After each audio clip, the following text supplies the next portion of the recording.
When I first heard that faint, whining buzz drifting from the edge of my secluded cabin, I figured it was just the summer crickets kicking up their usual symphony in the pines. But then my eyes caught the garish yellow extension cord slithering across the dirt path, climbing the slope, and plugging straight into the charging port of a sleek silver electric SUV, parked there like it was entitled to the spot. I stood frozen on my porch, coffee mug steaming in my hand, staring at the absurdity. My off-grid retreat powered solely by wind turbines, and an emergency diesel backup was being hijacked as a free fuel stop by my neighbor's fancy ride. And from the bumper sticker screaming, Eco Elite, I knew exactly who owned it. Victoria Hale, our neighborhood association's enforcer-in-chief, and the local busybody who wore oversized sunglasses like armor. I didn't yell or throw a fit. Instead, I strolled over, yanked the plug free, and took a slow sip of my brew as the SUV emitted a petulant chirp. Barely a minute passed before Victoria came charging down the ridge in her lime green jogging suit, her perfectly coiffed auburn hair bouncing like it was auditioning for a shampoo ad, her expression a storm cloud of manufactured outrage. "What do you think you're doing?" she snapped, waving her arms like she was directing traffic in a hurricane. "That's a six-figure vehicle you just disconnected." I arched an eyebrow, unflinching. Weird. I mistook it for a leech sucking my hard-earned juice. That earned me a gasp sharp enough to slice glass, the kind that hints at impending litigation or a heart attack. She jabbed a manicured finger at my turbine blades, spinning lazily in the breeze. "You're producing excess power. That's communal overflow energy. As a key figure in the Pine Valley Association, I have the authority to redistribute surplus resources for the greater good. Victoria, this cabin's miles outside your association's turf. You can't redistribute what's not yours." Her lips twitched in that way that screamed denial. "I speak for the collective, and as such, you trespassed, hooked up your overpriced toy, and now you're berating the guy who caught you." Crystal clear. I offered a serene smile and turned toward my steps. "Find another socket, Victoria. Or try asking politely next time." But politeness wasn't in her playbook. That night, after a run to the hardware store, I returned to find the SUV nosed even closer, cord reconnected, and a glossy neighborhood power pool area sign hammered into my soil. She wasn't just mooching, she was claiming turf. Most folks would have dialed the cops or threatened a lawsuit right then. But I've always favored the winding path to payback, drawn out, deliberate, and oh so gratifying. I didn't want to just fend off Victoria. I craved making her taste the arrogance she dished out daily, snapping back like a boomerang to the ego. First move, I rewired the outdoor socket. It usually tied into my turbine inverter, her golden ticket. But I rigged a detour through an antique industrial pest eliminator from my Barna Beast designed for warehouses, crackling and merciless. Plug in, and it unleashes a surge potent enough to fry flies in flight. I tested it on a rake. It sparked like fireworks and scorched the wood. Ideal. I left the socket humming, cord draped invitingly nearby. Then I bided my time. She showed up the following day, strutting in platform sneakers with a designer smoothie in hand, plugging in like she owned the deed. I counted silently. 1, 2, 3, zap. A brilliant flash, a metallic wail, and her SUV howled like a wounded beast.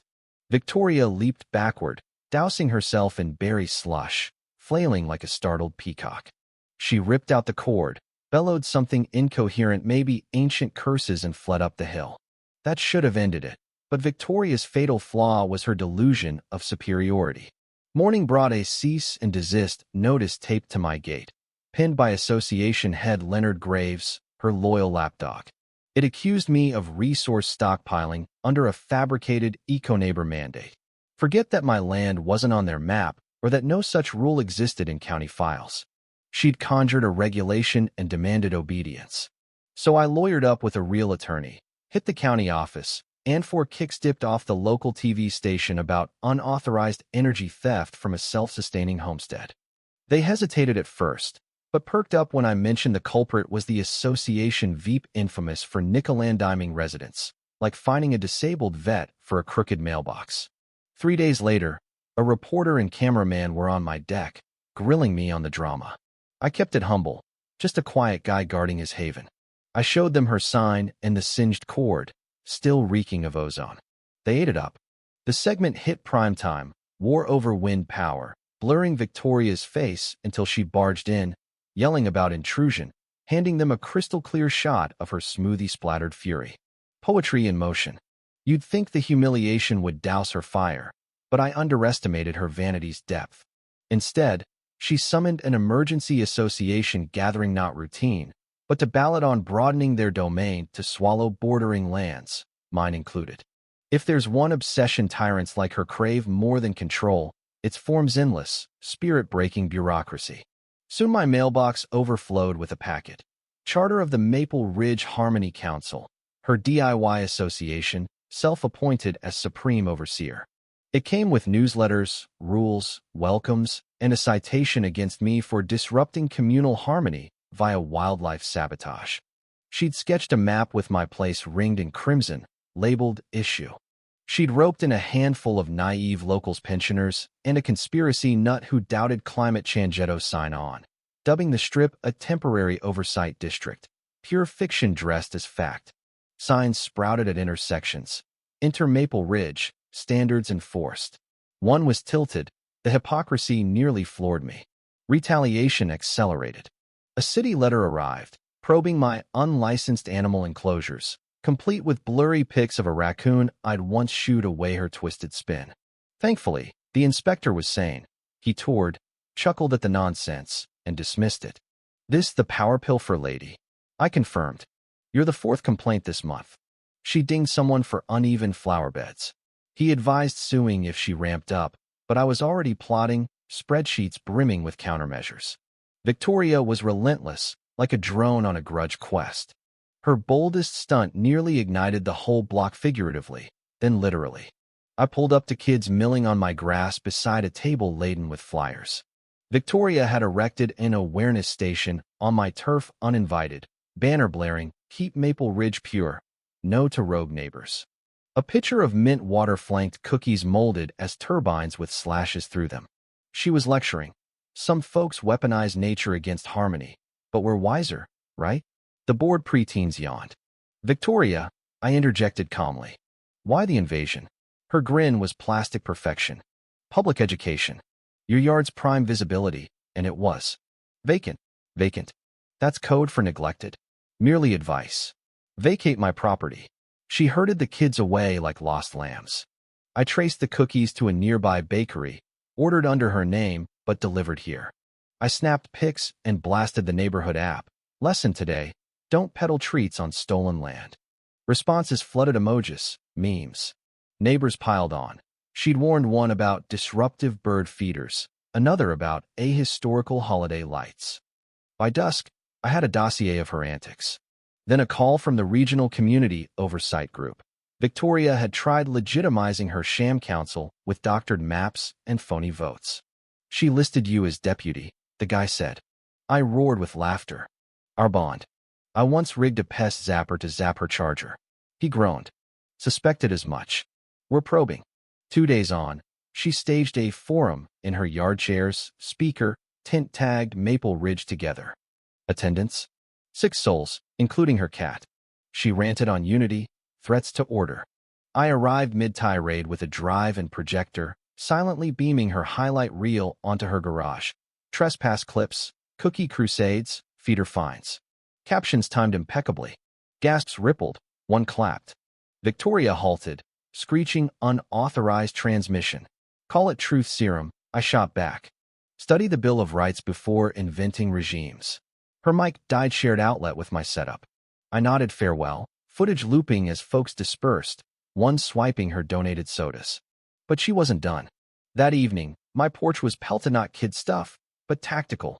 Eggs on the mat, bell, lens. Calculated spite. Then the real arson.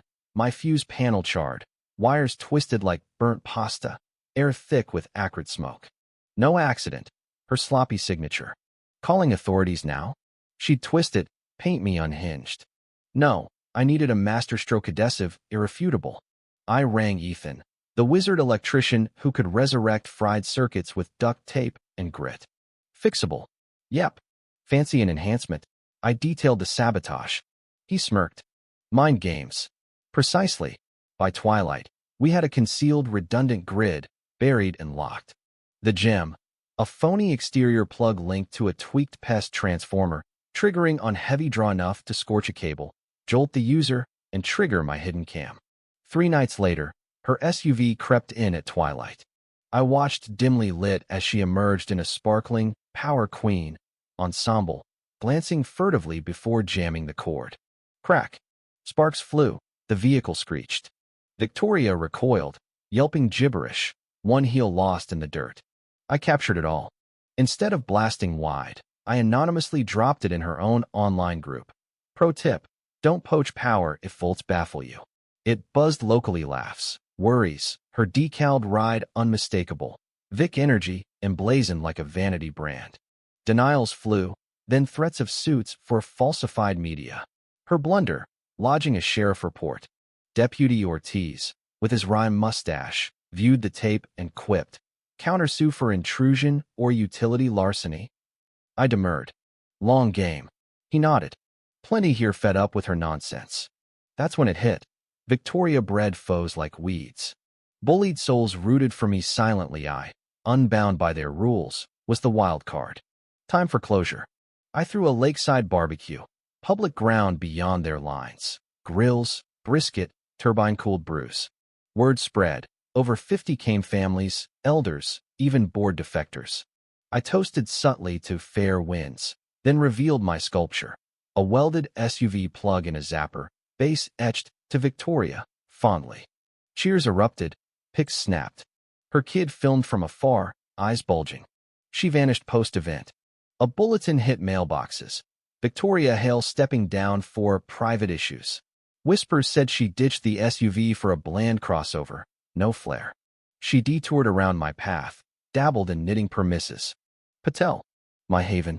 Serene, turbines whispering. Zapper a relic of triumph. Yet calm often masks storms. A slick brochure arrived. Hail horizons, greening your tomorrow. Victoria posed before eco-condos. Her Vic Energy, reborn as realty. Fine print. Snapping up fringe lots, including near mine. Not progress I opposed, but her grudge-fueled creep. Digging revealed her fresh LLCs. Timed post-resignation a sidestep, same dominance. Then flags dotted the adjacent wilds, owned by vet Mr. Elias Ford, now in care, his out-of-state daughter holding reins. Victoria exploited the gap, leasing for a Vic Energy hub. Markers screamed future build. I stormed the permits desk. Clerk confirmed. App pending for a tech center with lots. Object at hearing, she advised. Eco concerns help. I compiled a dossier. Aerials of deer trails, time-lapses of owls, migration logs. Even Ford's old vid vowing no development. Ethan's sensors nab night dumps electric vehicles unloading gear pre-approval, plates traceable. Eve of hearing, a note slipped under my door. Ease up, or it turns ugly. Veiled menace. I filed it. At the hall, I presented illicit halls, habitat proofs, daughter's affidavit revoking lease for deception by an ex-association eco-guru. Victoria sat rigid, paling as denials mounted. Panel vetoed, unanimously her venture gutted publicly. Twist, a green org called, inspired by my evidence, bought the plot as the Ford Sanctuary Eternal Wilds. Victoria's scheme birthed protection she drove past daily. Spring thawed gently, blooms carpeting the preserve, trails buzzing with school kids, botanists logging flora. I added a bench, guard the untamed. Victoria fed no flyers, no sightings. Even Leonard fled to Arizona for golf. But such types lurk. One noon, knock. Victoria, clipboard clutched, smile strained in slacks and blouse. Quick chat. Only if it's remorse. She thrust forms. Teaming with Pure Planet Alliance on wind metrics and outskirts. Your rig's top tier. Join for grants, studies. Fine print. Access rights, inspections, joint fixes surveillance in green garb. Think EcoSpeak fools me into leashing my turbines. Her facade cracked. It's bigger than us for the area. Bigger? After calling my home a eyesore, siphoning my flow, zapping your ride on basics. Flush rose. I've evolved. Building legit. Legit starts with apologies, not probes. Pause hung heavy. She looked drained, patterns dawning even on her. Thought you'd crave impact. I did halting you. She retreated wordlessly. That eve, bourbon in hand, stars above, I mulled the saga. Chords, zaps, forgeries, feasts, preserves. From dragged-in mess, I'd forged more solitude earned. I tipped the state ethics board on her alliance tied to old association funds. Audit ensued, project folded. Sanctuary thrives, field trips, decks planned. Me? Vigilant, cams humming, Zapper sentimental. This isn't mere shelter, it's a fortress. Cross once, regret forever. What do you think, was my slow burn revenge justified, or did I cross into cruelty? Should entitled neighbors face public shaming, or is forgiveness the real power play? Drop your hot takes below, smash that like if you've battled a busybody, and subscribe for more tales of standing your ground.